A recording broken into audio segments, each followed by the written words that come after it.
there is lots of talk around jobs and automation and technology. I've done several videos here on this YouTube channel addressing that very topic.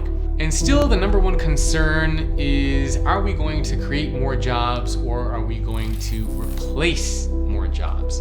And while that's still a worthy conversation and a worthy debate for us to pay attention to, what I'm really worried about isn't necessarily are we going to create new jobs, but are we actually going to create new jobs that people want?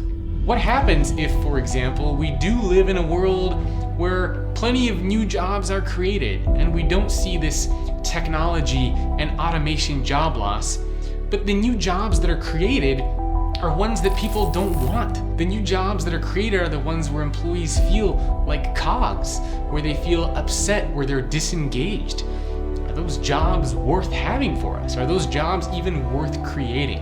So I think a much better discussion for us to have isn't just on how do we create new jobs, but how do we create new jobs that people actually want to have? That's what we need to be spending our time focusing on.